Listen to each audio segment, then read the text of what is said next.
everyone, this is your English language and Afro-Asian literature catch-up video class. Today's objective is to analyze the featured African literature for this week by explaining the persona, tone, symbolism, theme, and figurative statements that are notable in the literary piece. Heads up, write the featured vocabulary word that you will see flashing on the screen as you watch this video lesson. Words you have written so far will be included in our quarterly reading comprehension quiz.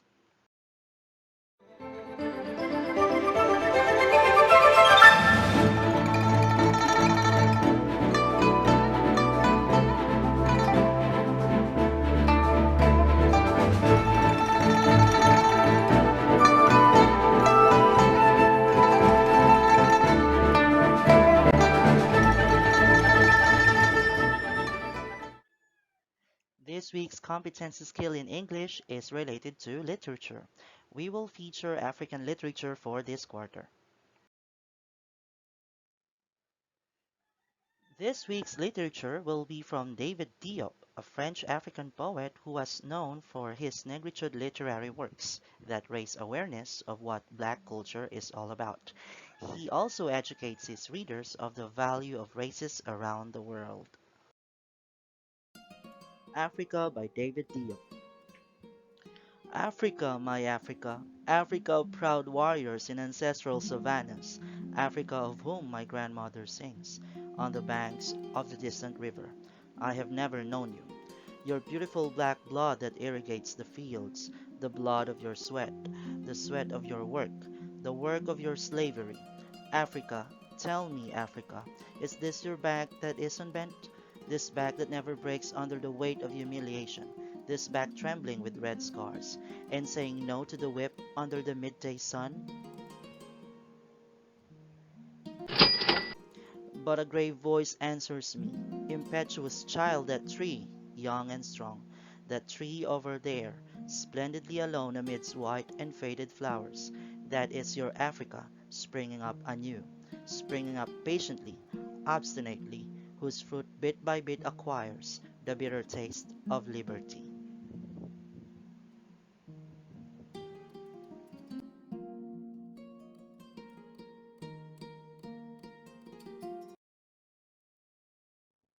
It is time to analyze the poem. For your first lit analysis output for this week, we will complete the information of this activity you see on page 14 of your module.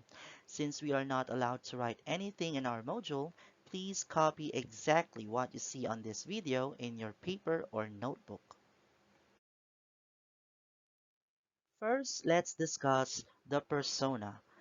The persona in literature identifies the point of view of narration based on words you see in the literary piece.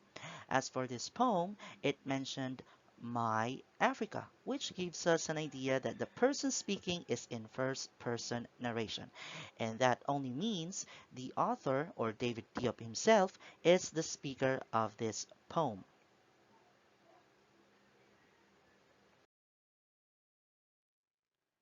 Tone refers to the emotion of the speaker in the literature. We can tell what emotion is expressed in every line based from the words used. So let's analyze lines 1 to 6. In lines 1 to 6, we can say that these words proud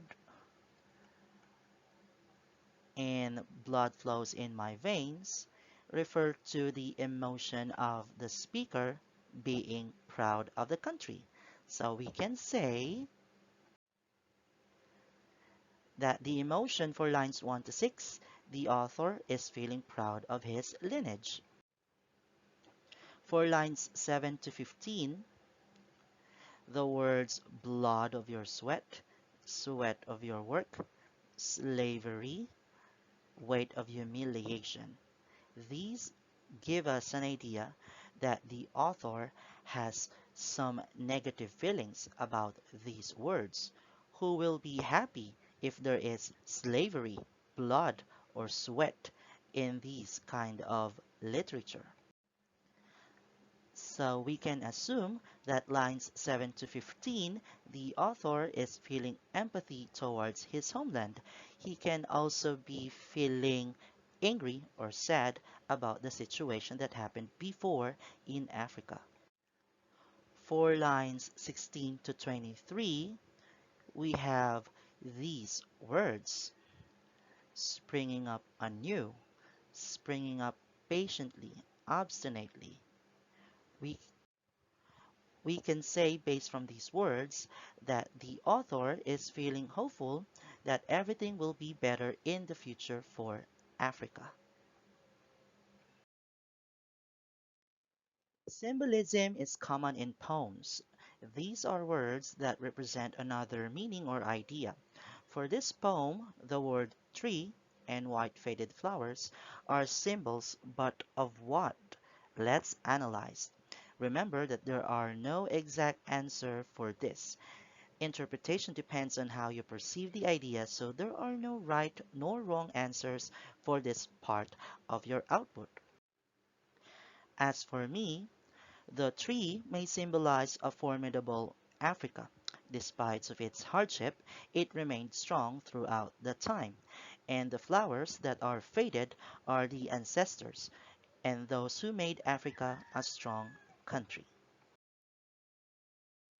Figurative statements are those lines we analyzed from the previous lessons that give indirect message to the readers.